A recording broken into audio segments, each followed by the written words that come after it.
rating of American institutions was not disturbed so much, 30%. It means the contribution of the formalized channels of credit is 30% to the GDP? No, it is only that the MPC has to give the directions in writing what made the inflation cross the expected target. Very, very important. Now, 100 lakh crores money has to come. So, this is the amount of money where the government will be dependent on private sector, the government will be dependent on public sector, tax avoidance, tax evasion, two different dimensions. There is an important issue or subject of discussion between union and state. The president can ask for constituting the Interstate Council. Now, we will start with our economy RRP. All the best to all of you for the next 4 hours. Okay. Now, just have a look. This is how UPSC has been asking questions in the past. This is how the questions have been distributed from various segments of economy with the highest weightage over a period of time going to banking and related topics. So, you have to understand where you are weak, where you are strong. Our next 3 to 4 days discussion is spread across all these topics only, right? Because today happens to be the first day, I just wanted to know the pulse of the audience. So, I have kept more, not I won't say easier topics, the topics which are very simpler to be explained. Gradually we will go ahead from tomorrow and day after, we will talk about curves and all, we will talk about debt sustainability, we will talk how the UPSC will actually ask questions. In that format we will start from tomorrow. So, today because it is first day, no, I do not want you to be feared with economy, that is why I have tried to keep it as simple as possible today. Okay? So, this is how the questions would be distributed. Over a period of time, the importance of banking and banking related topics in economy of the UPSC has assumed greater significance. So, though I have written 5 to 6, you need not be surprised even if the questions come 6 to 7 also. So, after this particular topic, if you see this topic of international organizations, reports and returns by the international organizations, comments on India's economic situation like World Bank, IMF, all those are also important from the prelims perspective. For some reasons, not many questions are coming from budget and economic survey, because UPSC also has a tag of unpredictable service commission. So, we need to be ready for that also. That is how we will exclusively cover the economic survey and budget also. Okay? Now, the entire scheme of our discussion I have given in the entire 150 topics. This is the weightage I have given. NCERT 20%. Textbook, when I read, I have taken 2-3 textbook. The most famous happens to be the Ramesh Singh textbook. The 15th edition I have not taken because it came to the market yesterday only. So, the 14th edition I have taken, but do not worry, whatever corrections from the current affairs I have taken care of that. So, Ramesh Singh primarily I am doing, and certain other scholarly books written for graduation and university, what you call people, JNU textbooks and all, I have picked up questions from there because questions are coming from there, right. Ramesh Singh, I should not make this statement, but not many questions do come. So, I have over a period of time researched where the questions are coming from. So, Dattan Sundaram, these are the books on economy which are known to be the standard textbooks on economy. So, I have taken a lot of topics from that book also. And lastly, yes, current affairs, because current affairs is a very important dimension of economy. I have picked a lot of questions from the current affairs also. So, let us start with the first topic called NDC. NDC stands for National Development Council. See, the question will come in this form in prelims. Which of the following institutions or organizations or committees or groupings are designed to achieve cooperative federalism? So, questions will come like this. Which of the following institutions or committees or formations are targeting cooperative federalism? So, whenever they talk about cooperative federalism, basically the idea is to take the states also into the economic policy dimension, right. So, in this NDC, write one more entity, Interstate Council, NDC is one, National Development Council, Interstate Council, Niti Aayog is also one of the dimensions which try to take care. Any other institution? Cooperative federalism, Rural Council, cooperative federalism. One more institution which is basically to take on board the states in the decision. Earlier planning commission, no, now planning commission was a centralized, it was not taking into account any state related functionaries. So NDC is one, National Development Council, Interstate Council, Niti Ayog, one more institution, GST Council, excellent. So these are some of the institutions that are, some institutions are constitutionally mandated, some institutions have statutory backing, some institutions are just executive order of the state. So which is what you should be knowing, right? When we talk about the NDC, National Development Council, this is an institution which has also been given a name recently called Rashtriya Vikas Parishad. Very important from prelims perspective. Which of the following institution has been redesignated as Rashtriya Vikas Parishad? The answer is your, what you call, National Development Council. What it is saying? It is taking on board the states on deliberations on development matters in India, where the development has to happen, which sector of the economy the development has to happen, what will be the investment patterns, how much center will give, how the state is expected to, how much the state is expected to contribute, all these deliberations are done. Okay. Now from the prelims perspective, this is the institution that is headed by, the chairman of this institution is none other than your Prime Minister. The PM is the chairman of the NDC, the National Development Council. It comprises of the following members. Who are there? First is the Indian Prime Minister, who happens to be the chairman also. All the union cabinet ministers, all, underline the word, all the union cabinet ministers are also members of the NDC. Then the chief ministers of all the states or their substitute, anybody that chief minister can nominate, he can attend as on behalf of that chief minister, NDC. Then representatives of the union territories. So all the union territories, how many union territories we have? Politics खत्म हो गया अब तो. 8 of them, Jammu and Kashmir, 2 union territories, no? So that's how earlier we had.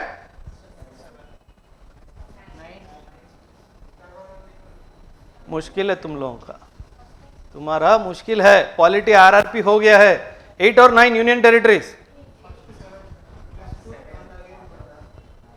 How many today? 8. Good. Now the members of the Niti Ayog are also part of your NDC, National Development Council. If I say Union Finance Minister is a member of the NDC, true or false?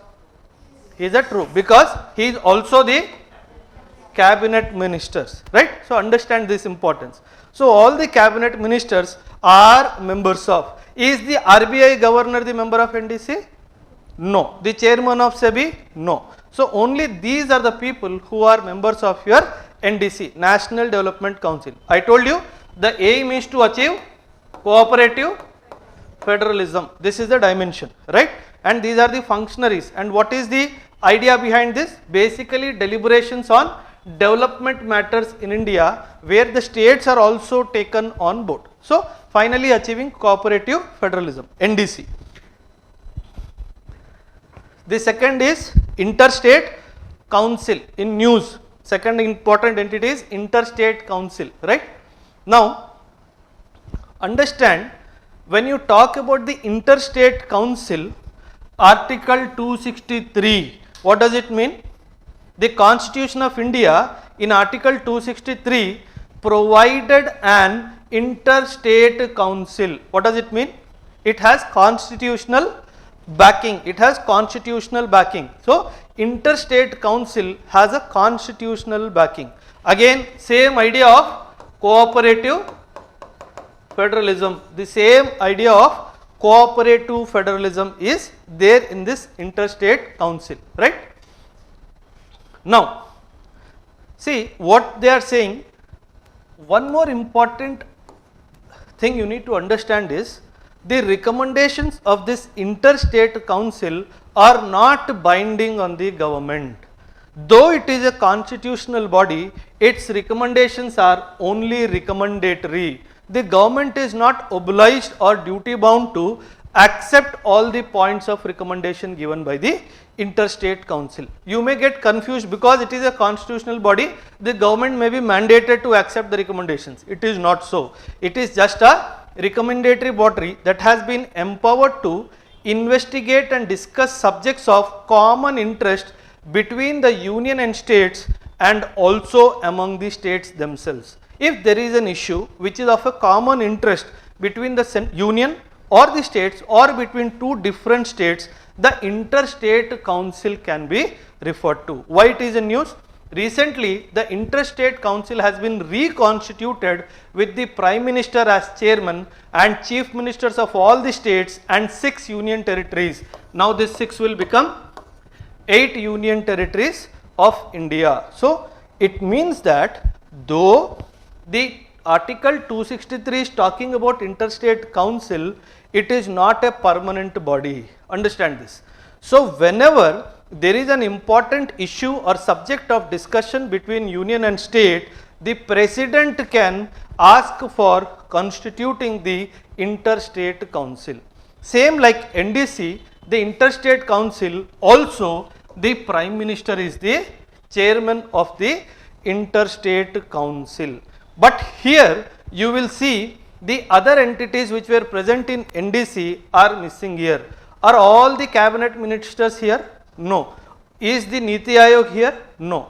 So it is purely between union and states. So it is basically bringing what you call creating a common agenda where there may be some issue related to some subject or some topic of discussion. See, river disputes are there between the states. Yes or no? River disputes are there between the states. But what is that type of body? Interstate river disputes. It is a permanent body. Till such time the solution does not come, it exists, right? But we have not found solution to any of the interstate disputes. So in a way they have become permanent. But the statutory dimension does not permit a permanent status to them, right? The same way, Interstate Council, once the agenda is over, the councils, whatever the council has been reconstituted, again the council will be reconstituted for that particular agenda. It means that for a particular common interest between or a subject between the union and the states or the states, the Interstate Council will be constituted by the president. That will be headed by the Prime Minister, all chief ministers and the heads of the union territories. Which is a more wider body? The NDC is more wider body. Questions will come which is more representative, NDC or the Interstate Council. In this case, the NDC is more representative because all the cabinet ministers are also joining and the members of the Niti Aayog are also joining. But the commonality is, though the biggest difference is it is recommendatory and it has a constitutional backing, which was missing in case of the NDC, Okay? See, in the last column, the Constitution of India under Article 263 provided that an Interstate Council may be established if at any time it appears to the President that the public interest would be served by the establishment of a council. So whenever the President feels that we need to establish an Interstate Council to chalk out certain differences between the union and states or between the states, the Interstate Council would be established under Article 263. Article 263, remember. Okay? Now, functions. 1, I told you the important agenda is cooperative federalism in the country and activate the council and zonal councils by organizing regular meetings. Very important. The council and also the zonal council. Within the Interstate Council, there are zonal councils also. Eastern Council, Northern Council, Southern Council, Central Council, Western Councils.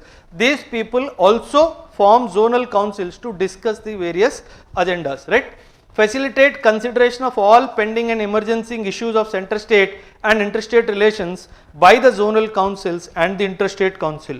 Develops a sound system to monitor the implementation of recommendations put forward by them. Now, this statement you read, develops a sound system to monitor the implementation of recommendations. But in the previous slide I told you it is recommendatory body. But if the government accepts the recommendations and takes a decision to execute the recommendations, immediately the Interstate Council starts its function on monitoring how the recommendations are getting implemented.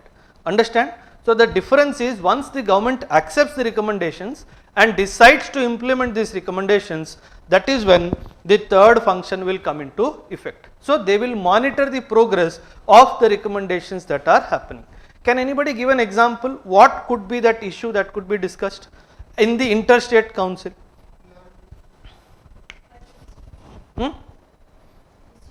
No. Budget, paisa se koi. Understand, when it comes to money, no, union government is very clear. It will not allow any state government to come in the domain. Border disputes, okay. What else? Water sharing, river disputes. What could be the issue? Trade. Somebody said trade, very important, trade. What happens is, say for example, you are one state and there is one neighboring state, but the left state has to send some goods to the right state and you are in the center. You can create hindrance for the left state for sending goods to the right state if your relationship with the left state are not good. So to chalk out these differences, the Interstate Council is one of the most potent platform where trade related disputes amongst the states are discussed and nullified. Okay? Ever since the GST came into place, these trade related disputes have come down drastically, because earlier, in the earlier VAT and other things, the time that a truck used to spend at the interstate boundaries was on average 6 to 8 hours per truck. So that has drastically gone down to 30 to 40 minutes. Only now it takes half an hour for a truck to get clearance from the state boundary, not more than that. So because the GST has come into play, the trade related disputes between the states have already come down drastically. So this is how the trade disputes also happen to be one of the bothering factors between the states, the union and also the states. Okay? Now, very important scheme in news, the MPLADS. The MPLADS stands for the Member of Parliament Local Area Development Scheme. The MPLADS scheme, though it has got a polity, it has got polity and economy, both dimensions. So I have included this. It is a central sector scheme. What does it mean? The moment it is a central sector scheme, the entire money, the cost of that particular scheme would be borne by the union. Okay? Now stop using the word center. Okay? Because lot of controversy around the word center also, right? So start using the word union now, right? So MPLAD scheme is a central sector scheme. It means the union government will bear the complete cost of implementing this particular scheme. Now what it says, we all know that what is the amount in the MPLAD? 5 crores per MP, which will be released in 2 installments. First installment 2.5 crores, the second installment will be 2.5 crores. Now Lok Sabha, we know that the Lok Sabha, the respective constituency of the MP, he will take care. But for Rajya Sabha, it is the state that has sponsored that Rajya Sabha MP. So that money could be used in that state in any of the district of the choice of the Rajya Sabha MP, because state wise allocation also happens. So when it comes to Lok Sabha, it has been mandated that he has to take care of his constituency only. There is a restriction on that. But when it comes to Rajya Sabha, it is through which state his recommendation has happened, he will take care of that particular state. What it says, to enable MPs to recommend works of developmental nature for creation of durable community assets. Understand this word, durable community assets. What are durable community assets? The assets which could be used, the benefits of these assets could be used for a longer period of time are called durable assets, right? Like drinking water, primary education, public health, sanitation, roads, etc. Very important, primarily in their constituencies. This is for the Lok Sabha MPs, right?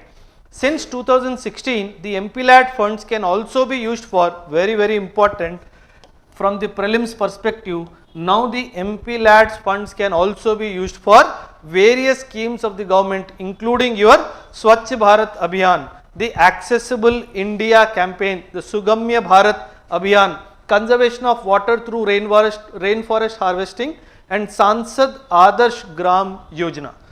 Now the MPLADS scheme money can be used for this purpose also. MPLADS was in news. Why? Understand, the funds in the MPLADS are non-lapsable. Follow with me or not? Non-lapsable means if for some reasons an MP has not spent that 5 crores within that financial year, the money gets carried forward to the next year. So MPLADS money is non-lapsable. Now what used to happen was, earlier the amount of interest earned on the money in the bank of the MPLADS scheme was getting credited to that scheme only. But now the government has said that interest on this money will not be credited to the MPLADS, it will be now credited to the Consolidated Fund of India. That is why the MPLADS scheme is in news. Okay. So now a question in prelims might appear, the interest earned in the MPLAD funds will be credited to which of the following. So you need to understand, in the recent decision the government has decided to change where the interest will be credited from the MPLAD scheme itself to the Consolidated Fund of India. So now the money will go there, and always remember, the MPLAD funds are non-lapsable in nature. They do not lapse with the lapse of the financial year, they carry forward, right. Recently the Minister of Finance has revised the Member of Parliament Local Area Development Scheme rules, where the interest that the fund accrues will be deposited in the Consolidated Fund of India. So instead of the money going to the MPLAD scheme, only the interest that has been accrues. Anybody, what is the meaning of accrues? Any finance guy? Interest accrued. Any finance people here? Anybody, economy is optional? Anybody wanting to commit suicide? Huh? Nobody? Interest accrued, no? No idea? Chodo, you will get confused. Leave it. Now, so far the interest accrued on the fund used to be added to the MPLADS account and could be used for the developmental projects. But now see, what is the aim? Understand the aim of the government. One, to raise, simple.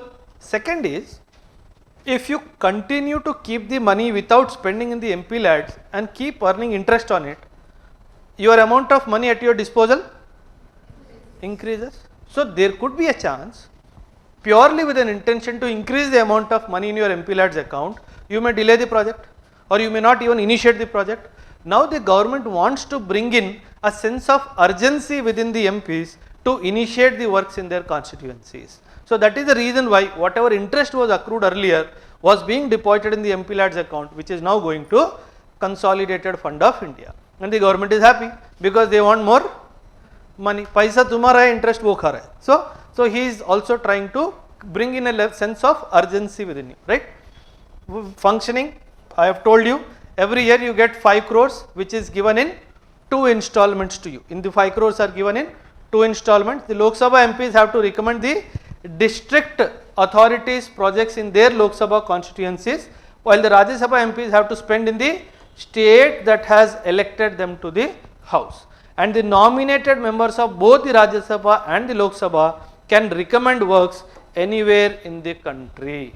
So please, this is very important from prelims perspective. Rajya Sabha, whichever state has elected them to the house, that state only will be given that money. When it comes to Lok Sabha MP, it is his constituency. The nominated members, they can spend it anywhere in the country. The nominated members can spend anywhere in the country, right? Chalo. So this is about your MPLADS scheme, very very important. Now thoda tempo, Monetary Policy Committee, always in news. Why always in news? Because of the one is the inflation targeting. Do you remember? Anybody who does not understand what is inflation targeting? What is the global acceptable level of, is inflation good or bad? Basically inflation is known to be good only, right? but if it crosses a particular limit, then the problem starts, because inflation has a detrimental effect on the purchasing power of the people, right, and especially so the people from the weaker sections of the society. So the government decided, one committee was held, not 2016 if I remember, 2015 or 16 or 14 maybe, Urjit Patel committee. Please make a note, Urjit Patel committee. This is the committee that had recommended the formation of monetary policy committee. Earlier, all the monetary policy decisions were taken unilaterally by the governor of RBI. Now the MPC committee has been formed, where 3 outside members and 3 members from RBI, one what you call governor himself and 2 members nominated by the governor, the deputy governors and all, right. Now the government has said, every 5 years government fixes a target for inflation. It is called inflation targeting. The target for next 5 years starting from 2020-21 till 25-26 is fixed at 4% plus minus 2%. It means inflation can go up to 6%, inflation can fall up to 2%. What is the negative effect of falling inflation? Good, no? If the inflation is falling, good. Why have we said not below 2%? Because we said if the inflation falls below 2%, even then the RBI is supposed to give an explanation in writing to the government why inflation fell below 2%. It means government is encouraging inflation, hello, with me, but within that bracket of 2 to 4%. Now what will happen in the economy if the inflation falls below 2%, that the government wants to stop it?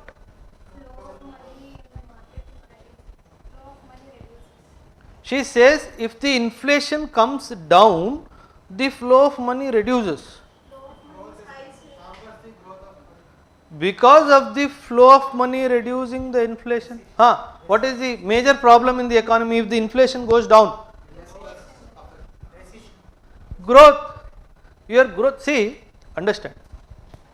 If today I tell you, tomorrow you will become an IAS officer in 2024, your salary will be fixed at 50,000 per month and it will remain 50,000 per month till you retire. Will that be acceptable to you?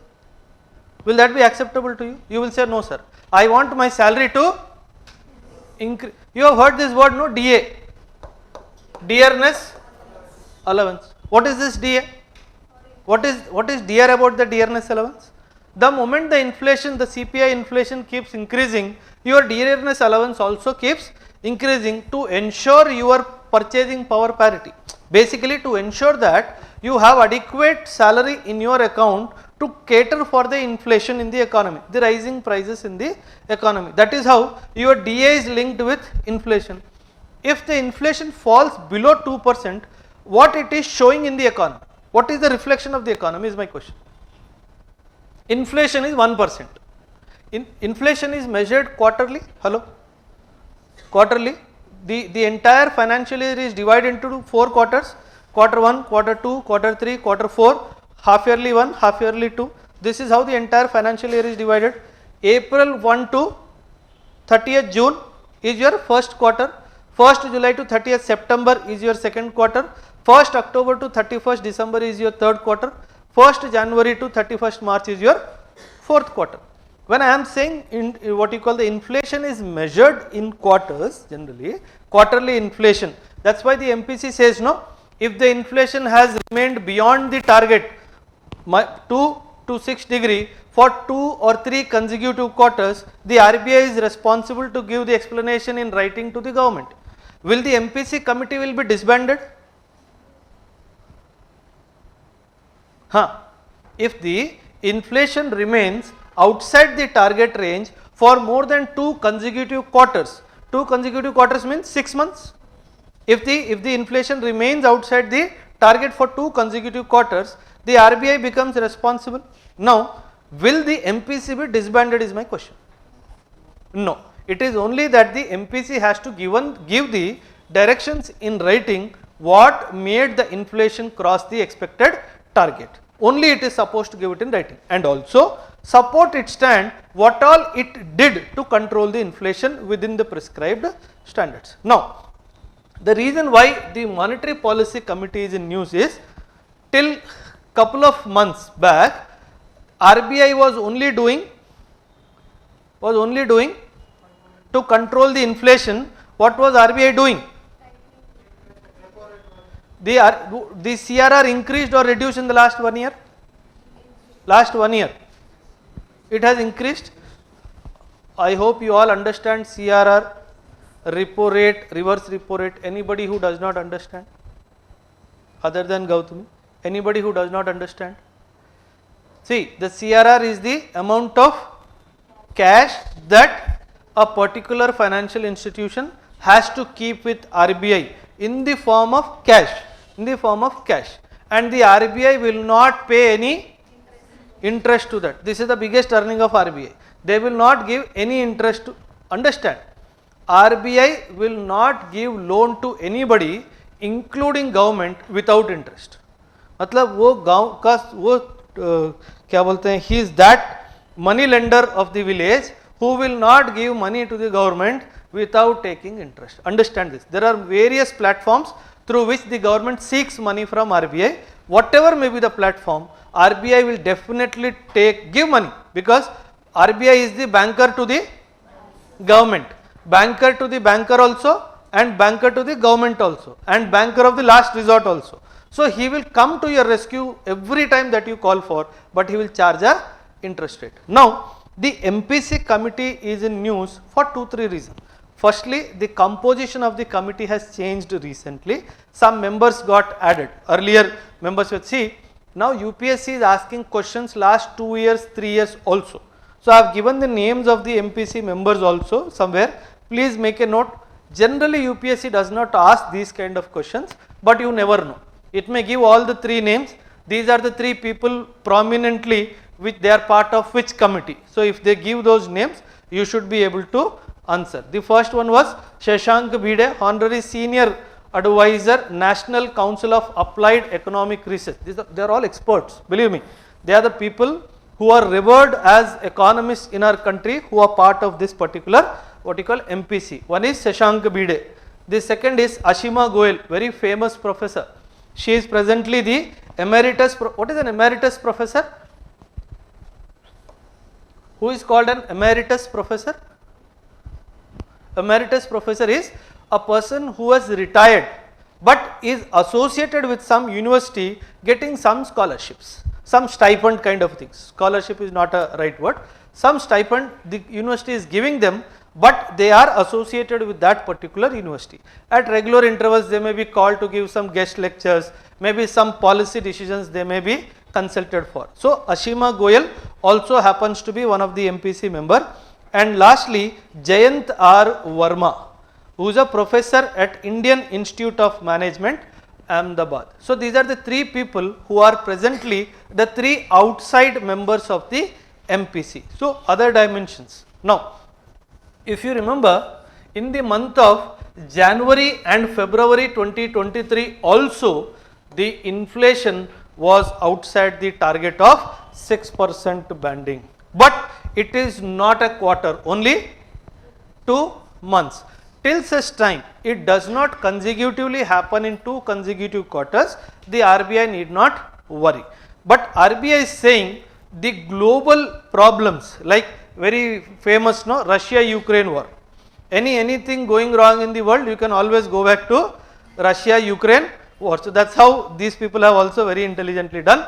They said because of the Russia-Ukraine war, because of certain issues happening in the European countries, the inflation rate has gone up. See, countries like America, countries like Western European countries, there the inflation never crossed 1% also.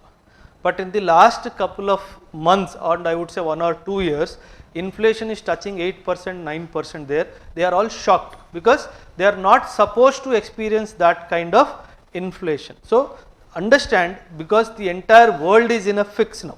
When the entire world is in a fix, we are still in a sweet spot. That's what the economists are calling now. That India is in a sweet spot where the occurrence of recession is also ruled out. India is probably only country in the world, one of the major economies in the world. As per the report of IMF recent report, it says that India is the only country in the world which is in such a sweet spot that the chances of a recession in India are more or less ruled out, 0%. And the chances of recession in America are more than 60%. The chances of recession in Europe are more than 50%. But the chances of recession in India are 0%. We'll understand, we'll talk about what is recession, what is depression, all those things we'll talk. Yeah. One dimension, the responsibility of the Monetary Policy Committee is price stability. Please underline this word. The responsibility of the Monetary Policy Committee is price stability. That is the word, along with sustainable growth. It also, see, when the MPC becomes too, see, there is something known as dilemma. Inflation and growth are dilemma or dilemmas in the sense, if you target growth, you have to release more money into the economy, but if you unmindful of the effects continue to release more money in the economy, it will also result into inflation. So you have to balance out both growth and price stability. The more you contract the growth, what you call inflation, the growth will also come down. We'll talk about something known as soft landing and hard landing today. I think today only I'll try to cover this. The questions will come from this only. In UPSC, more than fact based question, concept based questions will come. Understand this. Very recently the J curve was also in news. J curve, kya hai? Some curve, sir, which is in the shape of J. What was J curve? There's so many curves, no? Philip curve, Kuznets curve, Lorentz curve, Rahan curve, so many curves are there. So the J curve was in news. What was J curve? Related to which dimension of economy? Devaluation of currency. The effect of devaluation of currency. The J curve says, the moment you devalue your currency, instantly your trade will fall. Instantly your trade will fall, but over a period of time you will gain. So you will have a comeback immediately, but instantly the moment you devalue your currency, this will happen. This happened when India was removed from the what you call currency monitoring list, no? So the J curve was in news. So it says that the moment the devaluation of the rupee happens, there will be an instant fall in the trade, but at the same time there will be an instant recovery of the trade also. That is why they are calling it a J curve. ठीक है भैया, questions यहीं से आएंगे. Questions will come from these dimensions, and believe me, polity is becoming easier year after year. Economy is becoming difficult year after year. Please understand this dimension. In the CSAT paper, reading comprehension is becoming easier, but the mathematics part is becoming difficult. So prepare your battlefield का preparation accordingly रखो. ठीक है. Now this we have seen. This also mostly we have seen. Yeah. What is the Black Swan event? Why it is in news? What is the Black Swan event? Why it is in news is my question. Black Swan event is a white swan represents prosperity. White swan represents love, affection and prosperity. But black swan represents, one is the rarity, as she has said, extremely rare. What is happening that the government and the RBI is talking about this black swan event? What could drastically go wrong for our country? Economy. Country matlab economy. Hello. ये मत बोलना. हाँ, your economic class is one of the बोल. What could go wrong drastically for your country, economic perspective? Huh? One is bankruptcy. Any major bank saying sorry, I don't have money. Okay. One is bankruptcy. Forex reserves drastically falling for some reasons. छोड़ दो. I just want to know. I want to open up your mind to think what can go worstly wrong. RBI is saying I will not honor on the note. I promise to pay the bearer of this. RBI says sorry, no promises given, all promises broken. that also black swan event, right? What else? NPAs. Acha, people not paying money, people taking money and flying away. Okay. Fugitive economic offenders, that's what he's talking. Outflow. Okay. Investments not coming in. The people who have already invested, they have decided to go out. Now, in whatever you said, which is the most uncontrollable thing that the government cannot control? Come to this point. See, understand why an investor invests money in an economy. This you need to understand. Investor is a businessman, yes or no? Usko kya chahiye? He is least bothered with your culture, what your belief system, is nothing interested. He wants money. Now, if he sees money, the generation of profit, he will invest money there. The moment he sees that generation of profit somewhere else is more guaranteed, more higher in percentage, he will obviously, I told you, he has got no love lust for India or any other country for that matter. All he wants is to multiply money, paisal. So that is when he sees that the anywhere else in the world, the opportunity of making money is higher, he will immediately remove the money from here and invest the money here. That is where we do not have any control.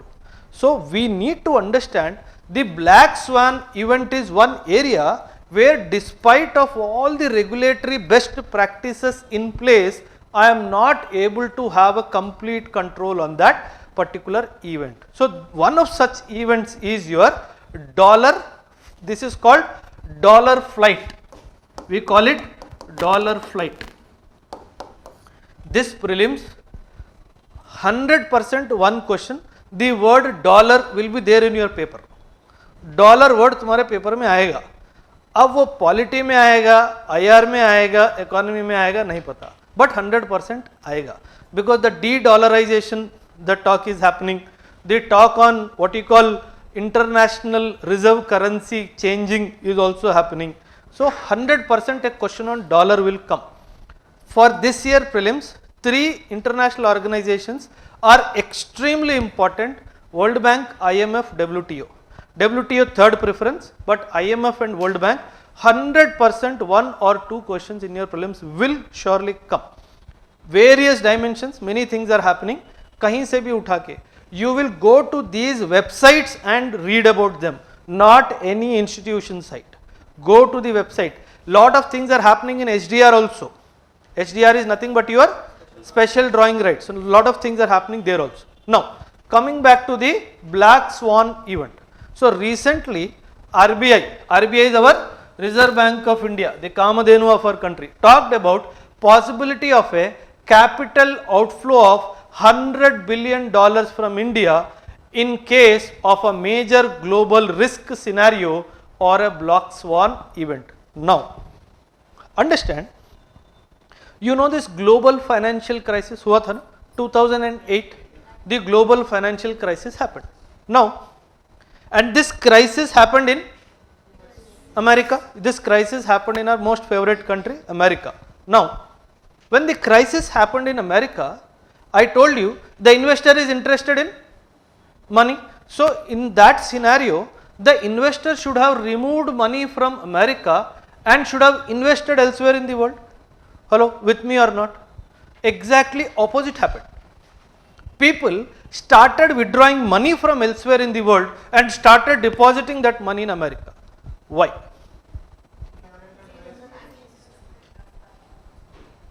Why?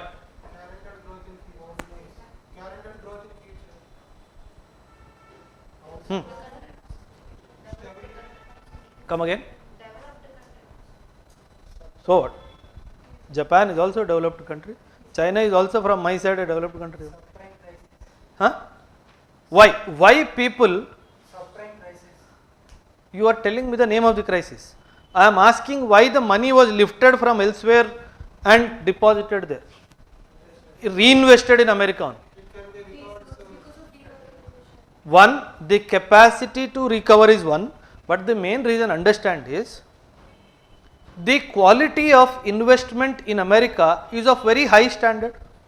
Our investment grade is BB. Hello, you know the investment grades, no? AAA plus, AA, A plus and all those nonsense. Our quality of investment, any investments in India is a BB grade investment, for example. Now, in America, the grading is much more higher, AAA, understand? Even in a crisis scenario, the grading of American institutions was not disturbed so much. Despite the fact that there was crisis going on in America, they said that the investment grading is still A plus. It means that the chances of making money still alive. So people started removing money from B investment grade countries, BB investment grade countries and started dumping money in America. So just understand, it is the investor's confidence that is playing more important role than any other economic parameter for investing in your country. So such kind of black swan events, if at all they happen anywhere in the world, there is a high probability that we may lose $100 billion. It is not a loss. The flight, it is called dollar flight happening from one country to another. There are certain characteristics. The three basic characteristics is, it is extremely rare. Second is, they have a severe impact after they hit. They seem probable in the hindsight when plausible explanations appear. It means that they look plausible in front of us and they have a deep or severe impact on the economy, where the black swan event is being what you call expected to happen. The question will not come in depth. They will say the black swan in news is related to what? A, B, C, D. Okay? So you understand, he can give any dimension from this chart that I have explained. Okay, black swan event is related to what? Not related to environment. Understand that perspective.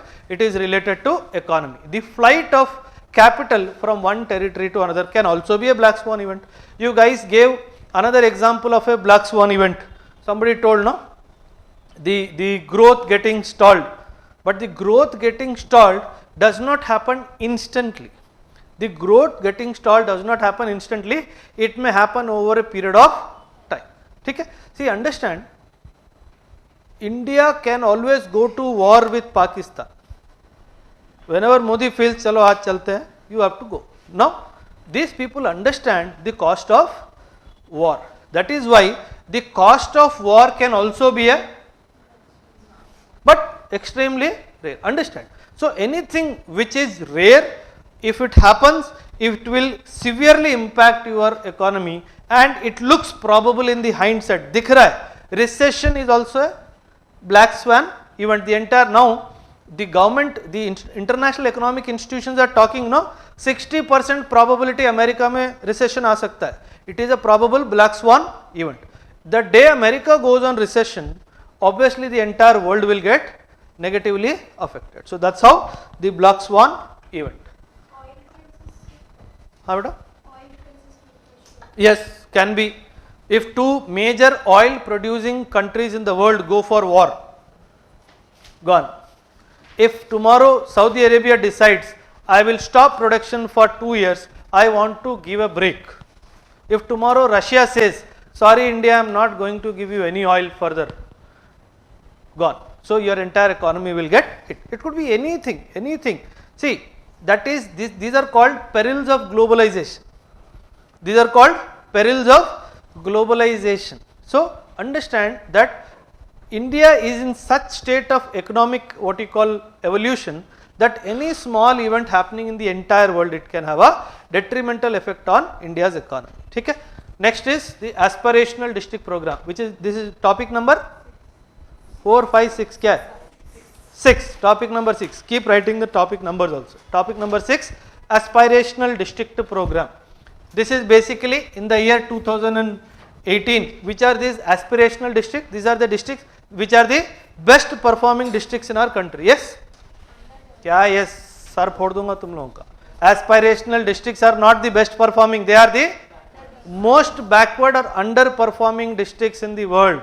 इसको खाल open करो, ठीक है? Whatever I say, don't blindly believe me, ठीक है? The aspirational districts program is basically addressing the 112 most underdeveloped districts across the country, aspirational districts program.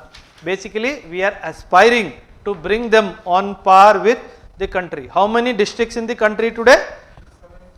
Box बनाओ और उसका percentage निकालो. The broad contours of the program are 3 C's they are talking about: convergence, collaboration and competition among the districts through monthly delta ranking. This delta ranking is basically incremental ranking. We call it incremental ranking. How these districts are performing on various parameters of development, month wise data will be taken. It is called delta ranking. Incremental ranking, how they are progressing step by step, okay. Now, why it is in news? Because the UNDP, United Nations Development Program, said your aspirational district program is one of the most well designed district development programs in the world. So, we got a what you call shabashi from UNDP that this is a very well designed program in the India that can be emulated in continents like Africa for equitable development of all the districts. Okay? What is the focus? With states as the main drivers, this program focuses on the strength of each district, identifying low hanging fruits. It means where this district can afford to come up for immediate improvement and measuring progress by ranking districts on a monthly basis. Very, very important. Identifying the low hanging fruits, it will work on the strength of that district. Say for example, in that district leather industry is very active.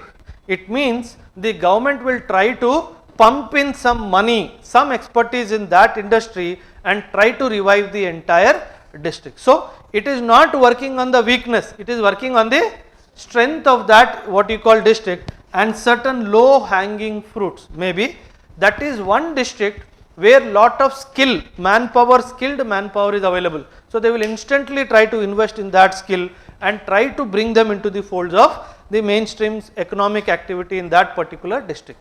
So, it is addressing the strength of that particular district.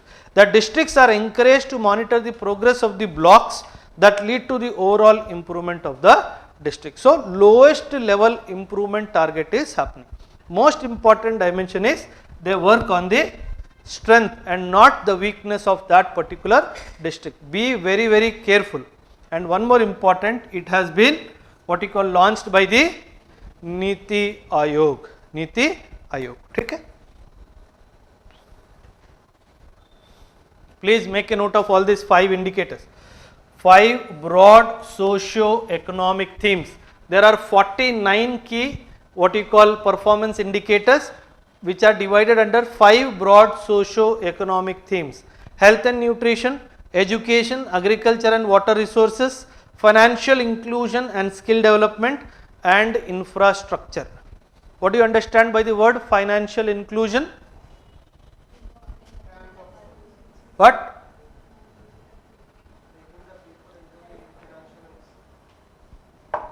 What is the meaning of the word financial inclusion? Interview में पूछेगा, अम्मा what is the meaning of financial inclusion? చెప్పండి. చెప్పండి. मैं तुम लोगों का ना हाँ. If I give banking access to all the people, that is financial inclusion. I go to the colleges, I do some financial literacy programs. Is that financial inclusion? Inclusion matlab exclusion of something. Hello, exclusion of whom? Money lenders. उनके चंगुल से बाहर निकाल के banking channel of credit में लेके आना. Education about the banking services, banking access to the banking credit. That is how credit to GDP ratio, no, आजकल it is in news, credit to GDP ratio, people are talking about this credit to GDP ratio, and India's credit to GDP ratio is What 8 point? Sir फटेगा. हाँ 160 India का नहीं है. Hello 160 180 is China, America and all. India is still languishing 55-56%. Credit to GDP ratio. What is this nonsense? What? Credit to GDP ratio? हाँ. What is this credit to GDP ratio? How much GDP, how much credit? Your GDP divided by credit. Credit is what? Bank credit.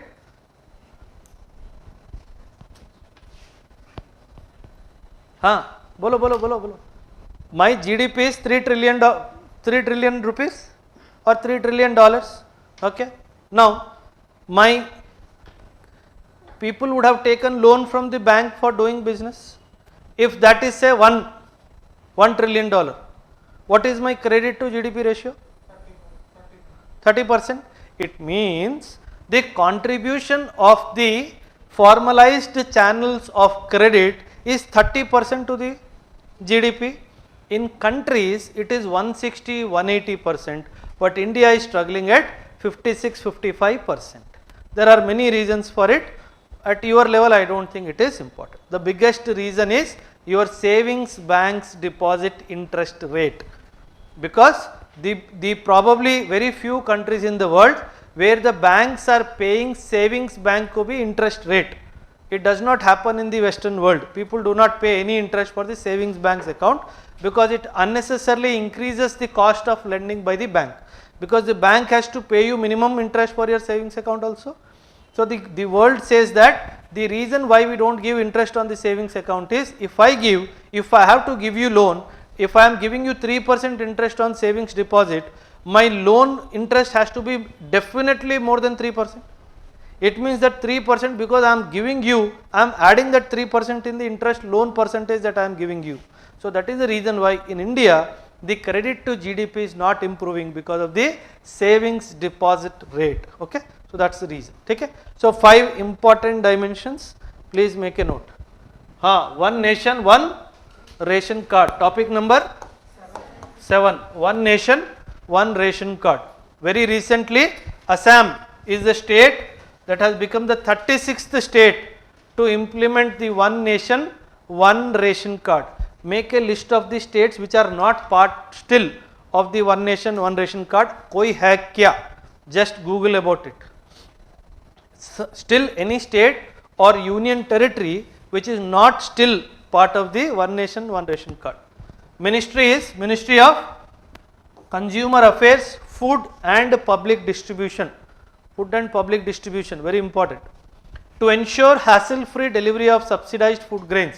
See, during the COVID pandemic, we saw this as a crisis, because our people who are migration workers, right, who migrate for work, they could not draw rations even during the pandemic situation, because their rations were tagged to their what you call permanent places of residence. So now what the government has come up with a plan is that wherever you are staying, you can visit the nearest fair price shop, FPS, fair price shop, where the what you call ration is given by the government, and you can draw your ration accordingly. So that is how one nation and one ration card scheme came. See, please, I will probably tomorrow I will talk about this. The entire evolution of public distribution system will talk. The entire evolution of what is public distribution system, where the government brings everybody together, they sit together and fire crackers. Right? That is not public distribution system. What is public distribution system? Where the government is distributing rations to various sections of the weaker sections of the society. Now, earlier we did not have that much of production. Hello. In the initial evolution process, the entire public distribution was highly dependent on imports. Can I make this statement? Listen to me. Initially, when the PDS system was launched by the government, it was highly dependent on imports. It means whenever imports were getting disturbed, my public distribution was also getting disturbed. So that is when Indira Gandhi said too much of begging happened. Now we need to produce our own goods. So that is how the green revolution happens. That is how your improvement in the production happens. The moment improvement in the production happened, what we started doing was targeted public distribution system. So from PDS we what you call graduated to targeted public distribution system. So this is also one of the steps in the journey of the public distribution, that today you can go to any of the ration shops and draw your rations irrespective of your permanent residence. So this is the biggest achievement of this.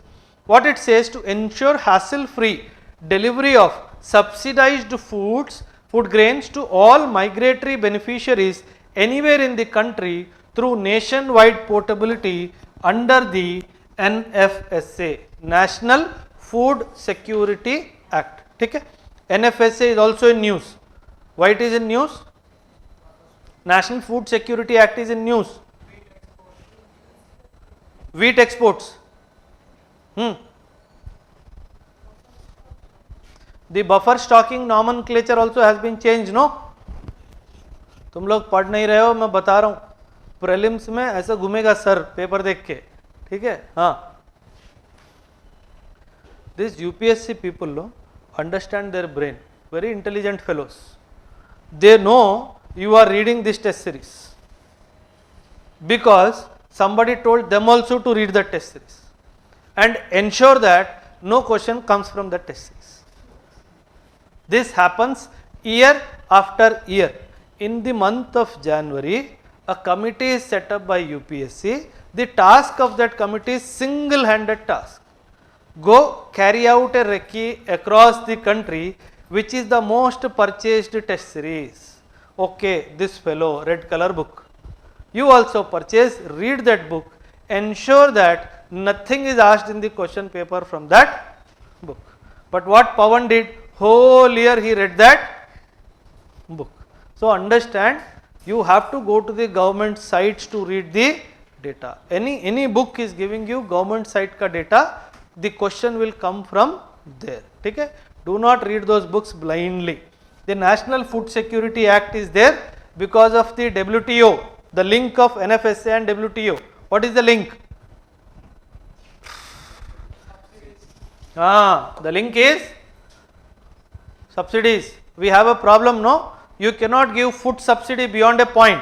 But the moment you have enacted this NFSA, we got an exemption under a word called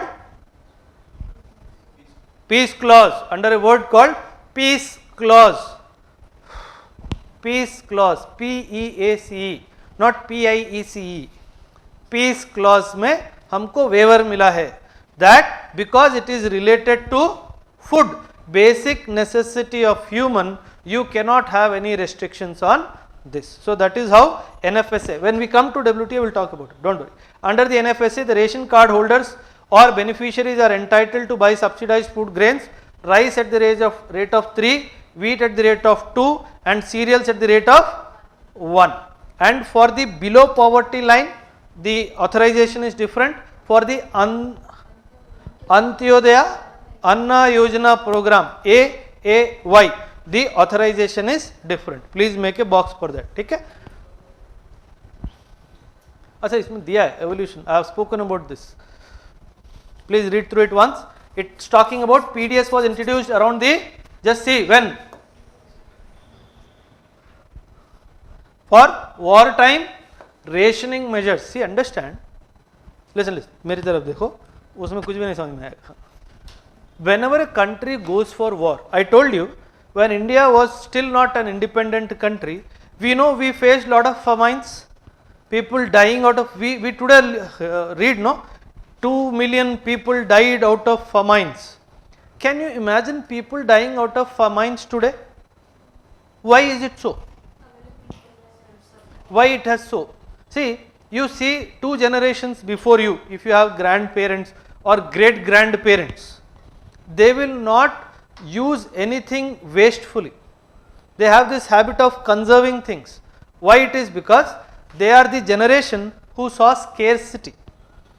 We are the generation, I should not be counting myself, maybe you are the generation where you are a generation of opulence, plenty. आधा food खा के आधा plate छोड़ देते हो. Yes or no? But have you ever seen your grandparent doing it? No, because the food was not sufficient for somebody to eat also. They are from that generation. So the PDS system evolved during the World War II for rationing purpose, so that the rations could be channelized to the soldiers who are fighting the war. From that came the PDS system, public distribution system. So after the wars were over, World War II over and everything over, we learnt that this PDS system can be used to target our what you call limited food to the most needy person. So from the soldiers to the most needy is the evolution of your entire PDS system that has happened. Okay? Now that is why we are now talking about targeted, more cornered, more concentrated distribution, targeted public distribution system. It was expanded in the 60s as a response to the global food shortages of the times. Subsequently, the government set up the Agricultural Prices Commission, please make a note of this, and the FCI to improve domestic procurement and storage of the food grains for PDS. Make a note, Food Corporation of India, Google about it. Many things have happened in the last 6 months in FCI, Food Corporation of India. If you are lucky, one question will surely come from FCI, the Food Corporation of India. Something related to the buffer stocking will come. Something related to the buffer stocking will come. And by the 1970s, the PDS had evolved into a universal scheme for the distribution of subsidized food across the country. And then finally, in 1992, the PDS was a general entitlement scheme. It means that till 1992, there was no below poverty line. It was only after 1992 they started talking about revamped public distribution system, which started in 92, but within 5 to 6 years, 1992 or 1997, the revamped was changed into targeted. Okay?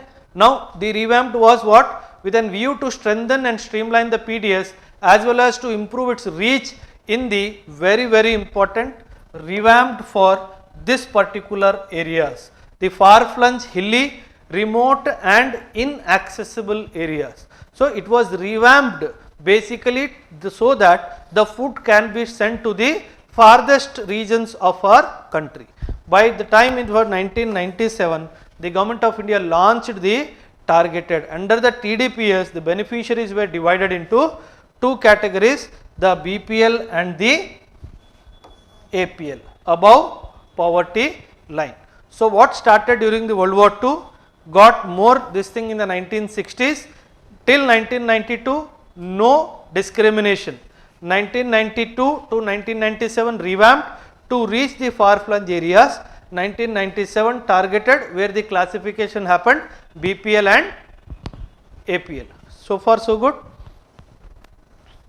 Yeah, the National Food Security Act, very important act of the Government of India, 2030. Okay.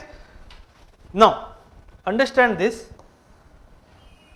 the National Food Security Act largely relies on your targeted what you call public distribution system for sending the food, and it is said that 75% of the rural area and 50% of the urban area are in that below poverty line, who are getting food entitlements to poor households.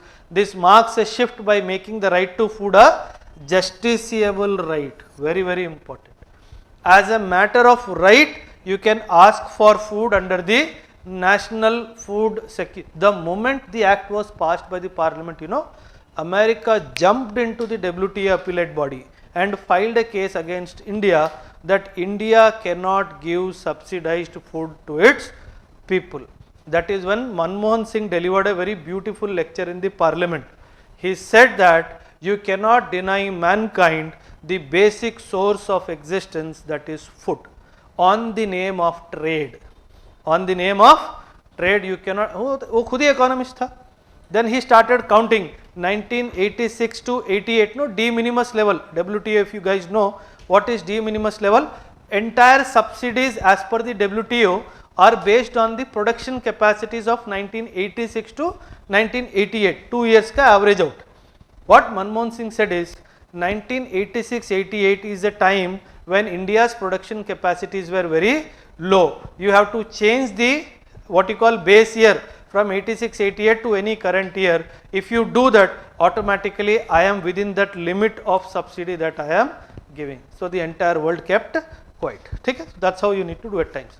Under the targeted PDS system, food grains is sold at a highly subsidized rate 1, 2 and 3, rice, wheat and cereal, rice at 3, wheat at 2 and the coarse cereal at 1 rupees per kg.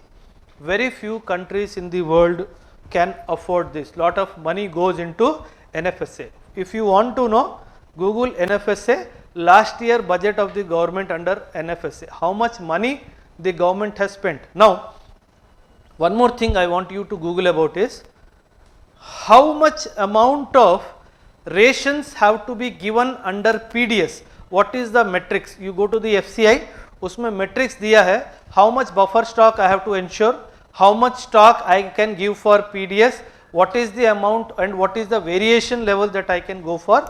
All these things you can see through that. Okay? Because the buffer stocking is also very important. See this eligible households we talk about 5 kg per person, priority households, category entitled 5 kg per person per month, Antyodaya Anna 35 kgs of rations given per month. Coverage under the act is based on the population figures of census 2011. Very census again is important because the next census activity has started. It was supposed to start in 2019 and 2020 only. Because of the COVID we delayed it. Now the entire census activity has started. I think there is a slide on that also. The act is now being implemented in all the 36 states and union territories, which covers about 81.35 crore persons. The Department of Food and Public Distribution under the Ministry of Consumer Affairs, Food and Public Distribution is the nodal ministry for implementing this NFSA Act. Very important. This is 2011 based, 2011 census based. Okay? And the nodal ministry is Ministry of Consumer Affairs. Yeah. The next article number? All 36 states are available. No, 36 states mixed. Okay? Which is the article number? 9 or 10? 9. Okay. PM Gati Shakti. What Gati Shakti is basically? Gati is speed. Gati Shakti master plan for infrastructure development in our country. Gati Shakti is basically master plan related to infrastructure development in our country. See, understand, what do you understand by infrastructure? Infrastructure has two dimensions. One is physical infrastructure, the other is social infrastructure. In the growth of the country, the physical infrastructure is very important.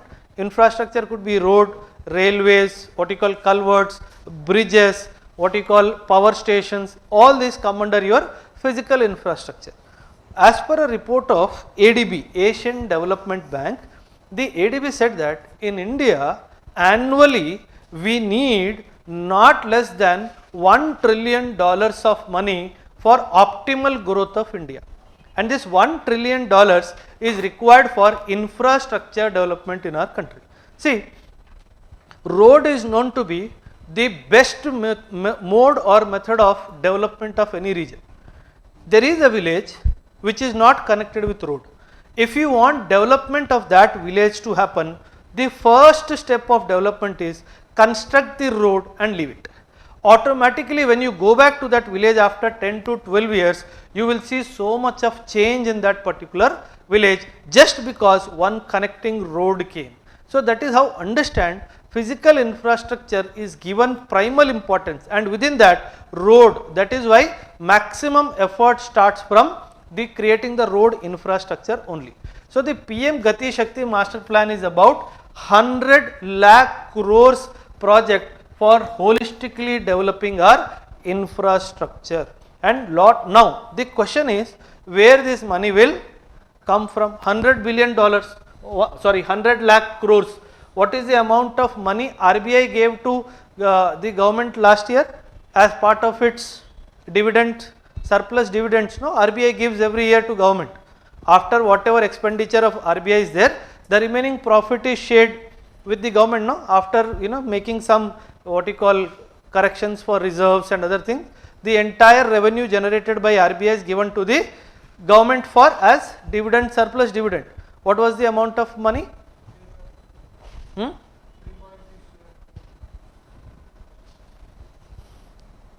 Likho.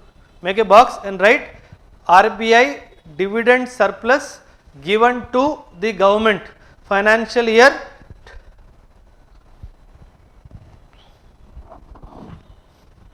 Very, very important.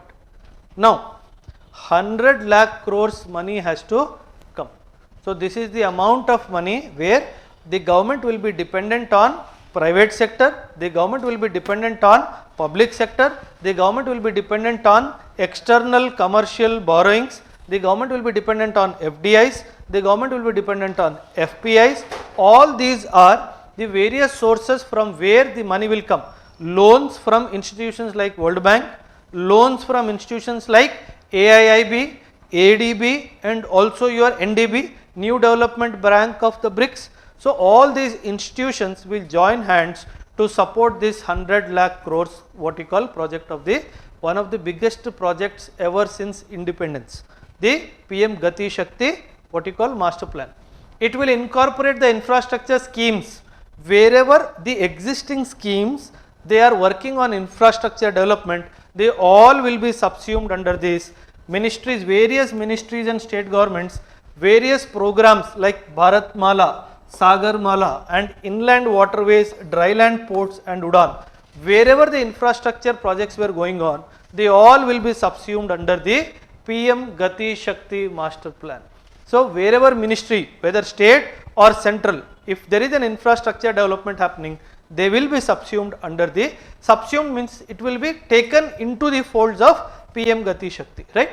Economic zones like textile clusters, pharmaceutical clusters, your defense corridors, electronic parks, industrial corridors, fishing clusters, agricultural zones will be covered to improve the connectivity and make Indian businesses more competitive.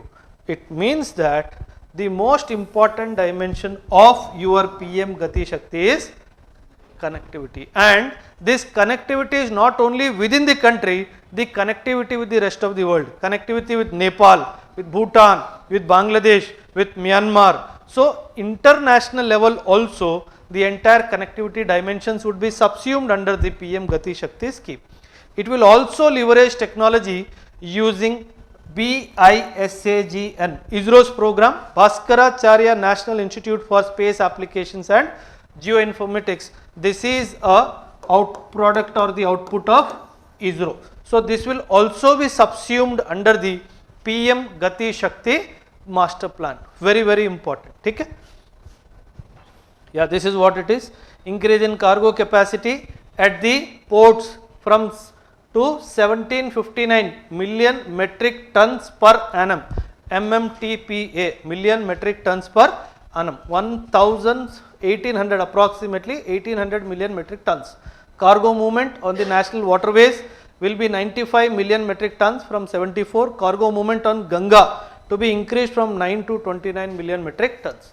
See, it is a multi-modal connectivity infrastructure to various economic zones. This is the PM Gati Shakti program, very important. Chalo, global minimum tax. It has come back to news. Earlier it was what you call silent for some reason. This is topic number 10. Topic number 10, the global minimum tax. What is this global minimum tax all about? That if a particular entity is having its business presence in India, whether an office or business activity in India, it has to pay a certain amount of money as a tax. See, you understand this concept of tax havens. Tax havens. There are certain countries where there is no tax. Say for example, there is a country called Cayman Island, Cayman, Cayman Island. Cayman Island is known to be a tax haven country. It means if a business entity is registered in Cayman Island, that business entity need not pay any tax to the Cayman Island authorities, government. Now what these international multinational companies will do is, they will establish their companies, register their companies in Cayman Island and spread their business across the globe. The moment where their business is there, if the government says pay tax, they say hello, we are from Cayman Islands, our company is registered in Cayman Island and Cayman Islands is a tax free country, that is why I will not pay any tax in your country. So to take care of these kind of issues, OECD, Organization for Economic Cooperation and Development, one question in prelims this year from this entity 100%. OECD से question आएगा ही आएगा इस साल. Organization for Economic Cooperation and Development. So these people decided we will have something known as a global minimum tax. What they said, recently European Union members have agreed to implement a minimum tax rate of 15% on big businesses in accordance with the Pillar 2 of the Global Tax Agreement framed by the OECD in 2021. So the prelims question will come. Recently the Global Tax Agreement was in news. It is framed by which of the following entities? The answer is your OECD. Because it is a global tax, do not go for United Nations as the option. The answer is OECD, not even WTO. The global corporate minimum tax was approved at the G20 Leaders Summit in Rome in 2021.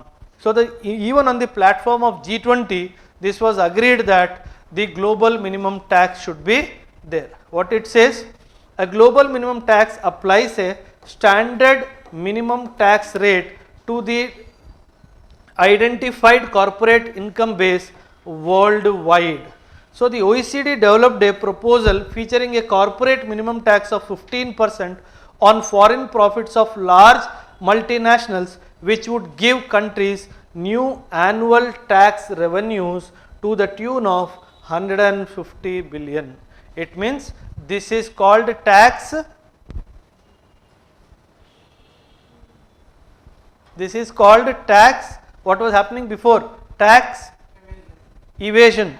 Tax evasion. EVASION. Tax avoidance, tax evasion. Two different dimensions. Okay? About OECD also, very important. India is not a member of OECD. Founded in 1961, headquartered in Paris, that is France, and total members is 38 as of now, and India is not a member of OECD. Okay? Please understand, founded to stimulate economic progress and world trade. It is a forum whose member countries describe themselves as committed to two important words: market economy and democracy. What is a market economy? Market economy is where government will not interfere in. What is a market economy and non-market economy? Market economy is any domain in economic landscape where the government does not interfere in the price, production and any control mechanisms in the market. Say for example, the government will not tell, okay, produce 10,000 Apple phones. The government will not tell, okay, price each Apple phone at 1 lakh rupees. So the government is not involved in the price, demand or supply related dynamics in a market. It is called a market economy. See, there is no pure market economy. Understand, pure market economy means government is completely what you call neutral. It cannot happen because the government regulates the market. So there is no country in the world which can be classified as pure market economy. But it is said that Generally, United States of America is known to be a market economy where the government does not interfere largely in the affairs of the market. And it is said that China is one of the biggest non-market economies where the government decides what to be produced, when to be produced, how much to be produced, what it should be, what you call charged at. So, if any economy is doing this, it is called a non-market economy. So, the OECD countries are the members who call themselves to be dedicated or committed towards democracy and the market economy. Okay? And very important, headquarters is in Paris, France, and India is not a member of the OECD. But recently, whatever important meetings related to OECD are happening, they are inviting India to attend the OECD meeting. So, this is a big achievement for India. OECD is a very important organization now. What else OECD has done in the recent past? OECD, Organization for Economic Cooperation and Development.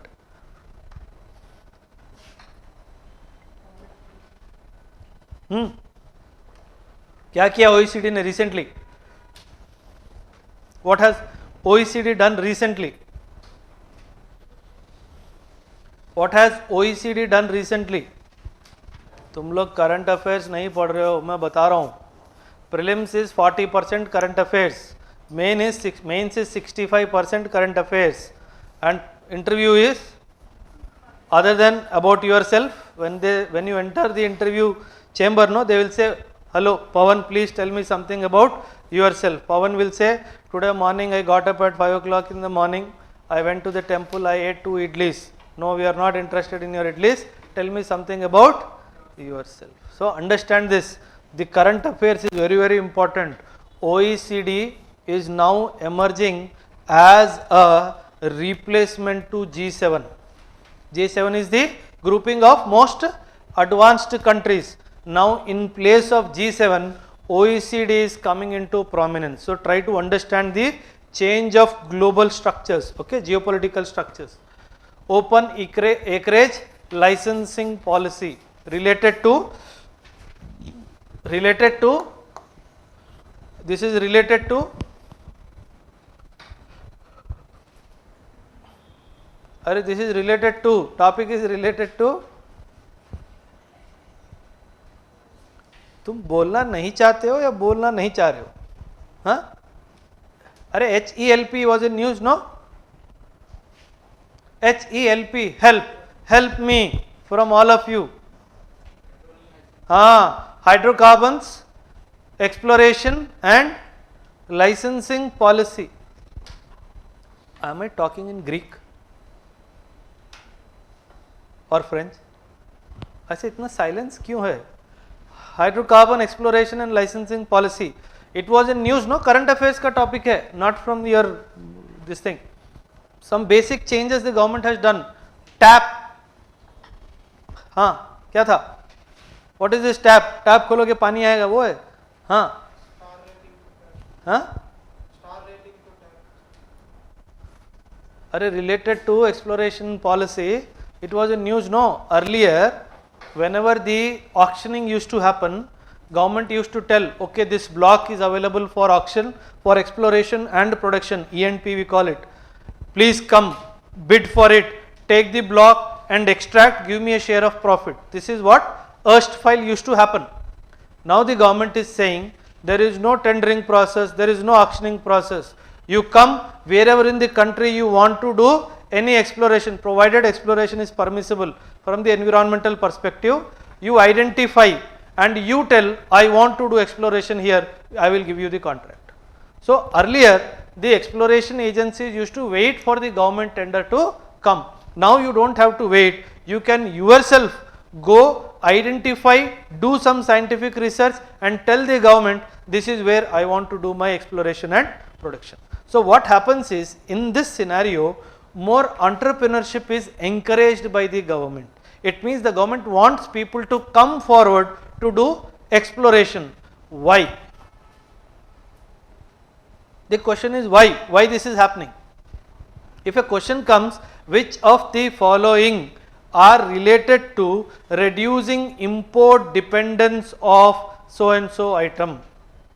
The penultimate aim is what? If you explore some oil or natural gas or something, my import bill will come down. That's the penultimate aim. So that is how it is. Overall bigger picture is that government wants to reduce the dependence on oil. When I spoke about Black Swan event, everybody told about oil. No? You spoke about oil because India's 85% of the economy is dependent on the import of oils. The moment something goes wrong there, entire economy will come to a grinding halt. Yes or no? So that is the reason why India wants to reduce the dependence on importing oil and natural gas. That is how India is welcoming people to come and do some exploration, right? Under the HELP, hydrocarbons exploration and licensing policy, open acreage licensing mechanism has been launched, which allows the investor to carve out blocks of their choice by assessing E&P, exploration and production data available at NDR, National Data Repository. There is a repository where what is available, come see the data, you do some scientific assessment by submitting an expression of interest. Once you see the repository of the data, you do some assessment, you feel yes, I can extract some mineral resources, oil resources, gas resources from this, you give me an expression of interest. You tell, sir, I am interested in doing certain exploration and production in this particular block, please give me the license. So that is how this happens. Now, as I told you, earlier government was taking share in the profit. Now the government says, I don't need share in the profit, you give me some fixed amount of money. Why? Because if the government asks for share in the profit, what if the assessment was wrong and the exploration did not happen? The government will not get anything. The government, Modi, Gujarati, he knows how to make money.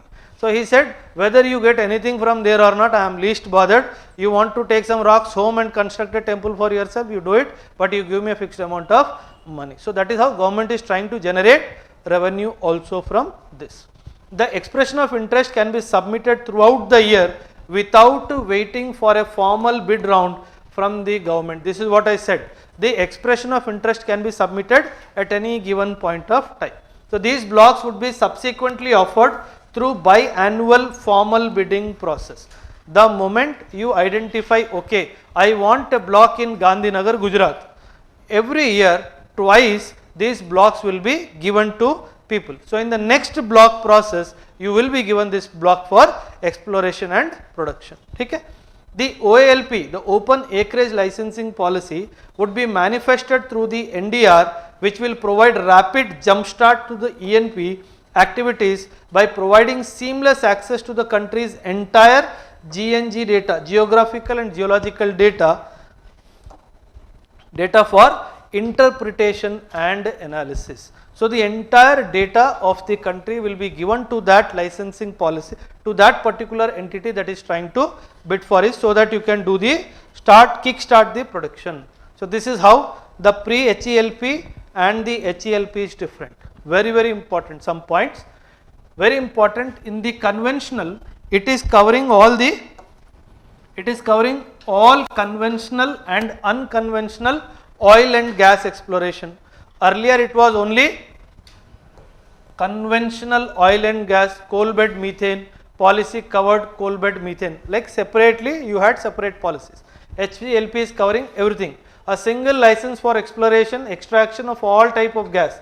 Revenue sharing model under which revenue will be shared with the government in the ratio submitted by the bidder and not profit sharing. I told you. Open acreage policy under which exploration companies can apply to explore any block not under the exploration, any block. The data will be given from the NDR. Okay. Companies have the freedom to sell their production domestically without government intervention. The government will not even. But what is domestically? Concessional royalty for deep water 5%, ultra deep water 2%, which are difficult to explore, and reduction of royalty in shallow waters from 10% to 7.5%. So it means certain concessions will also be given by the government to ensure that your exploration becomes successful. So this is the HELP, Open Area Licensing Policy. The currency monitoring list. So this was also in news. Recently India was removed from this currency monitoring list. Now, what is this currency monitoring list? This list is maintained by the US, United States of America. See, understand the American economy. See, listen to me, 1 minute. Understand the American economy. American economy has always been a trade deficit economy. I am saying something, listen carefully. Overall trade, American economy, it is deficit. It means it is importing more and exporting. Listen to this very carefully. It is said that 1975 is the last time when America had a trade surplus. After that, America only has trade deficit. But now you have to understand very importantly is, despite it having trade deficit status overall, we know China has a trade. There is no country in the world with which China has a trade deficit. And when it comes to America, India also has a trade surplus with America. Like India, many countries with which America trades, it has a trade deficit. America has a trade deficit. It means America is a country which is primarily a trade deficit country. It imports more than it exports. Now the point is, you need to understand, it exports those commodities which are playing an important role in the world's geopolitical scenarios, like weapons, very important, weapon, and the best, nowadays this word is making news, weaponization of dollar, weaponization of dollar. Now I told you, America is exporting weapons and it is exporting dollars also in some ways. So it has been successful ever since 1970s, early 1970s say. The moment American dollar was accepted as an international reserve currency, ever since then my position in the world trade became a supreme position, where the world accepted the American dollar as a medium of instruction. Recently it was in news, no? Now Russia is also not happy selling gas to India on Indian rupees, because Russia is saying, is rupees ka main kya karu, nobody is ready to accept this rupee, I want dollars. This is what Russia has also started saying. So understand, America, what it does is, it tries to control the entire world economic landscape through dollar, one dimension, and also through trade sanctions, These are the two weapons which America uses. See, whenever you hear the word sanction, say for example, America says that you have been sanctioned by me. America says Russia is under strict sanctions. What is the net effect on the ground? Kya hoga?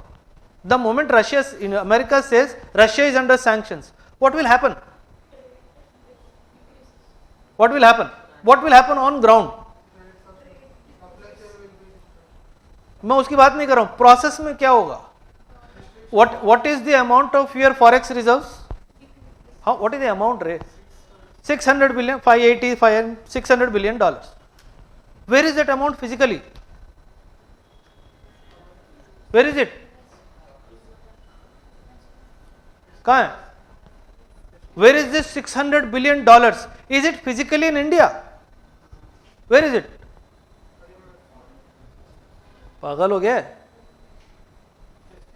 Are you out of your mind? Why will IMF will keep your 600 billion dollars? You have your IMF quota share, no? Only that much amount is there. बाकी किधर है? No, it is in America. The moment he freezes you, economic sanctions, your forex reserves also get. See, if I have put sanctions on you, for example, America has put sanctions on Russia, If Russia has its forex reserves in dollars with Russia, within Russia, what is the effect of sanctions? Understand this logically. So the why, how America is controlling the world with its dollar, understand this, and it puts some countries under a list called currency monitoring list. Now understand this, these are the countries which are, who are these currency monitoring list countries? These are the countries which are devaluating their currency. If you devalue your currency, your export will increase. Listen to me. If you devalue your currency, your export will increase. If your export increases, if America is trading with you, the trade deficit of America will increase or decrease? Obviously the trade deficit of America will increase. So if any country which devalues its currency deliberately with an intention to gain trade advantage, if that country does that regularly, that country will be put under the currency monitoring list. So that is why it is saying that the following countries are presently on the list. Which are these countries? China, Japan, Korea, Germany, Malaysia, Singapore and Taiwan. If you see these countries carefully, they are all export oriented countries. Their main what you call business is export. If you have to support your export, you have to devalue your currency so that more and more exports will happen. So that is the reason why China has created a new list called currency monitoring list. Any country which is deliberately devaluing its currency with an intention to gain trade advantage over other countries, then the US is bringing them under a list called currency monitoring list. Some other criteria. What? A significant bilateral trade surplus with the US, at least $20 billion. If a country has a trade surplus with America by more than $20 billion, even then it will put a material current account surplus equivalent to at least 2% of the GDP over a 12-month period. If the current surplus is 2% of the GDP, persistent one-sided intervention. Understand this word intervention in economics, very important. RBI does something known as market intervention. RBI does something known as market intervention. What is this market intervention? What is this market intervention? RBI open market मारूंगा मैं बता रहा हूं market intervention हाँ what is this market intervention what is RBI doing in market intervention in the market intervention the moment your currency price is fluctuating with the dollar too much of fluctuation RBI will go to the international market and pump out some dollars. See, if the price of your currency, this is dollar, this is so called rupee, this is the dollar and this is rupee. Now, if dollar is appreciating, it means the currency is depreciating. If dollar is appreciating, it means the currency is depreciating. Even if I say, if the currency is depreciating, it also means the dollar is appreciating. Hello, both ways. One, I say it is neutral, it has not done anything, but dollar appreciated. The moment dollar appreciated, obviously the rupee or any other currency will depreciate. And if I am saying rupee is depreciating, automatically the dollar is appreciating. Now, when the dollar is appreciating or the rupee is depreciating, what effect it is happening in the economy? How it is affecting the economy, you tell me? Strengthening. In both the cases, she is saying that it is resulting into strengthening of dollar. अभी तुम लोगों का मैं दिमाग test करता हूँ. I'll test your brain today. When the dollar is strengthening, I have my forex reserves 585 billion. You have said. My forex reserve is a basket of currencies. Hello, is a basket of currencies. where maximum is the dollar, but basket of currencies is my forex reserves. Now when my forex reserves is $585 billion and if the dollar has appreciated, what is the net effect on my forex reserves?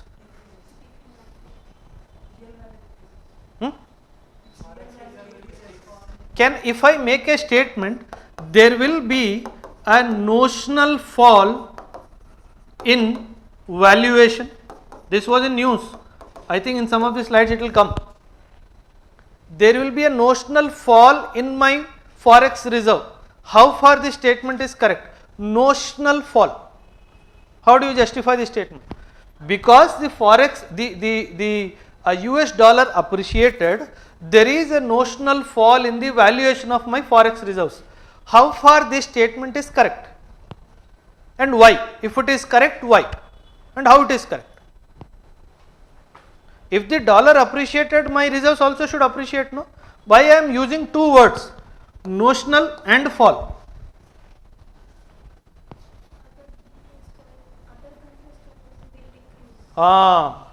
It means, see, I said the dollar has appreciated, it means it has appreciated against other currencies, it means those currencies have got depreciated, it means in the basket of my forex reserves there are other currencies also, it means my value of those other currencies with comparison to dollar has got negatively affected. I am calling it notional because am I actually going for exchange at that point of time? No. So only because I am holding them at that point of time, I am saying that there is a notional fall or notional loss. This was recently explained in the Indian Express newspaper as valuation loss. Your currency forex reserves were $650+ billion, no? It came down to 585 in 2022. There was a fall in your forex reserve. The article says two reasons. One is your market intervention because of the lot of what you call fluctuation between dollar and rupee. RBI intervened in the market and sold dollars. Understand this. For example, listen to me, next 2 minutes, be careful. Now, demand, price and supply, these dimensions you understand. The dimensions of demand, supply and price. Any product will take US dollar as the product. If the demand has increased and the supply is constant, what will happen to the price of the dollar? It will increase.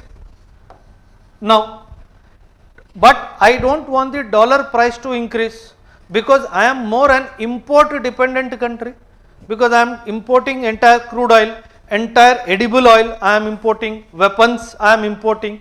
It means it will have a negative effect on my economy. Now I want to stabilize this.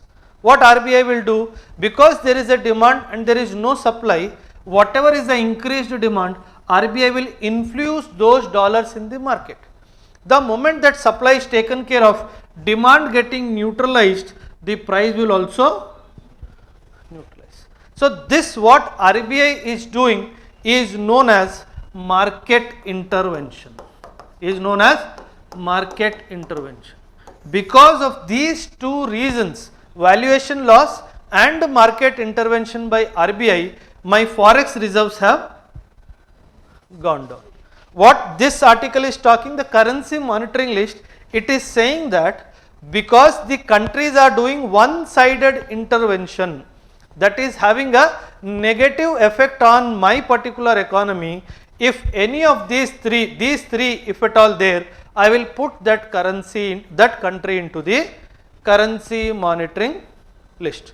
Now, what will happen if a country is put under the currency monitoring list? What it says, a currency manipulator is a designation applied by US government authorities to countries that engage in unfair currency practices for a trade advantage. Putting a country under the currency monitoring list would mean that the country is artificially lowering the value of its currency to gain an unfair advantage over others. This is because the lower value of the currency will lead to a reduction of the export cost from that country, leading to increased exports. So that is how my current account deficit will only increase. So to ensure that the countries would be kept under the currency monitoring list. In the recent, what you call this thing, certain countries were removed from the currency monitoring list, including India. India, Italy, Mexico, Thailand and Vietnam were removed from its currency monitoring list of the major trading partners of the America, and India was in this list for about 2 years. India was in this list for about 2 years, yeah, for 2 years. So understand this. Why? Because he is trying to closely monitor your country, because one of the major reasons why India was there, because of the market intervention. We did not devalue our currency. But we were there because 2 reasons. One is trade surplus. The second is market intervention of India RBI to what you call ensure the fluctuation in the dollar. Okay? Chalo. What is the next item number?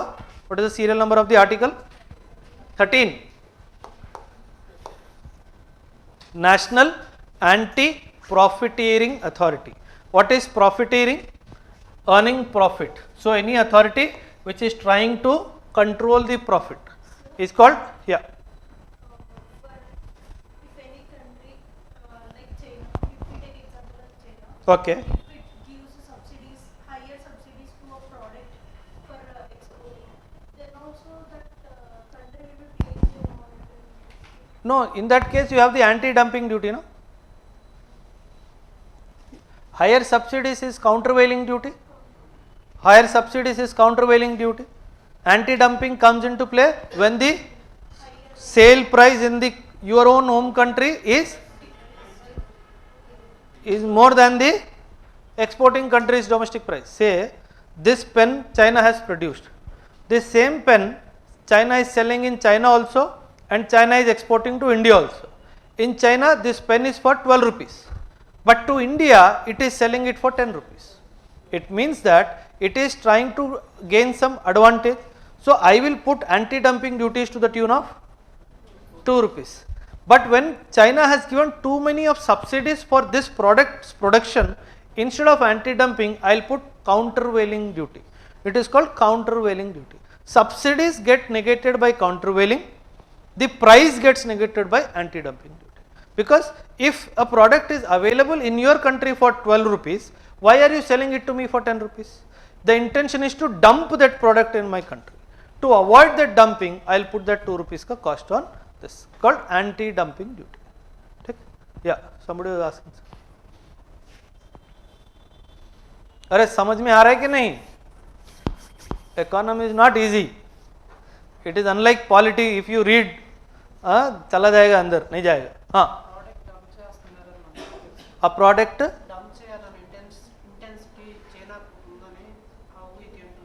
very good. He has a question, how do we come to know that China has an intention to dump this product? ये मैंने समझाया था किसी class में आप लोगों को. There is something known as, there is a word,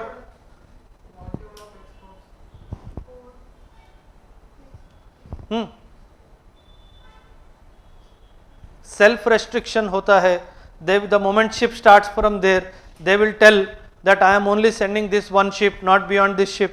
It is called, I spoke about this in the class.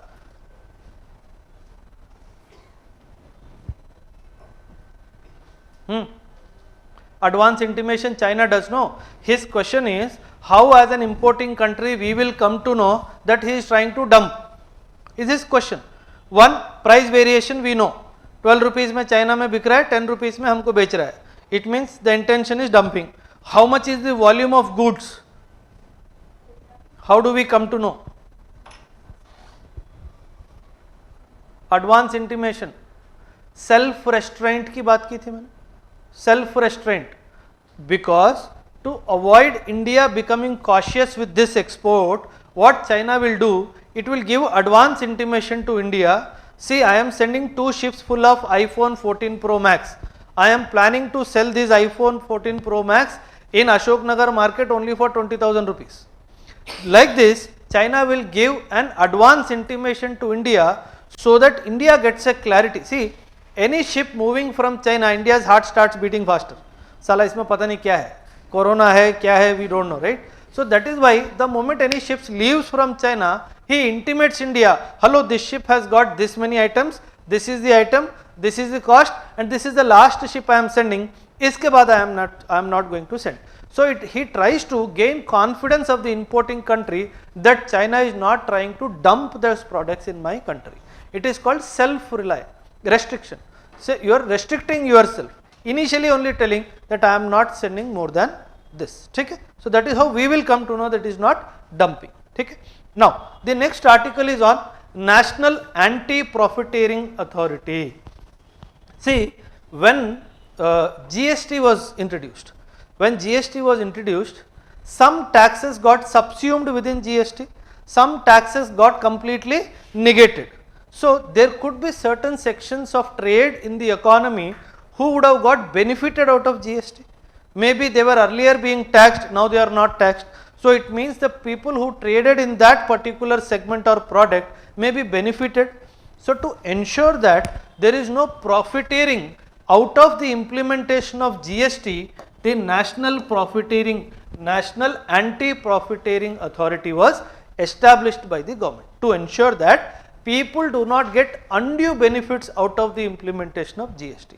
So in this backdrop, the government initiated or brought in an entity called National Anti-Profiteering Authority. Now, because it has lived its purpose now, because it's been couple of years now that GST has come into play, we have understood by now that there is no entity which is profiteering badly out of the implementation of GST. Now the government is deciding to merge the National Anti-Profiting Authority with the Competition Commission of India. Okay? Competition Commission of India is basically to ensure that there is no cartelization in the economy. For example, listen, this happens very much in certain product segments in the what you call economy. Say you came out of your house for the first time to take UPSC classes. You get down out of MGBS bus stop. You came in a bus, you got down at MGBS. Now you went and spoke to an auto person, I want to go to that God forbidden place called ASHOKNAGAR, please drop me there. Okay? Now this auto fellow says, madam 250 rupees or sir 250 rupees. You say no 250 rupees too high, my friend who is also pursuing UPSC, he told only 50 rupees. So you said 250 rupees, I don't want to take your auto, I want to take some other auto. Now this fellow will intelligently pass the message to the other auto that the price that I have quoted is 250. Now the other auto person will definitely not quote less than 250. He will also say, madam 250 hoga, jana hai, marna nahi jana. So you go 3-4 autos, you finally get, arey my classes have already started, I am already 6 months late, let me not waste more time, and you pay that 250 rupees and come to Ashoknagar. It means they have cartelized against you and forced you to pay higher this thing. So the Competition Commission of India was basically brought with an intention to stop cartelization in the economy. So now the National Anti-Profiteering Authority is getting merged or subsumed into the Competition Commission of India. Okay, that is the news. All the information, the National Anti-Profiting Authority was established under the Section 171 of the Central Goods and Services Tax Act 2017. It was initially set up for a period of 2 years after the implementation of GST 17. It was set up to control the unfair trade profiteering by suppliers where they were not passing on the benefits of reduction in the tax rates to consumers. See, when the GST was introduced, there were certain trade sectors where the tax proportion came down drastically, but some traders did not pass on these benefits to the customers. So that is the reason why, to ensure that this does not happen, the NAA was brought into force. It essentially works as a price regulator, very important.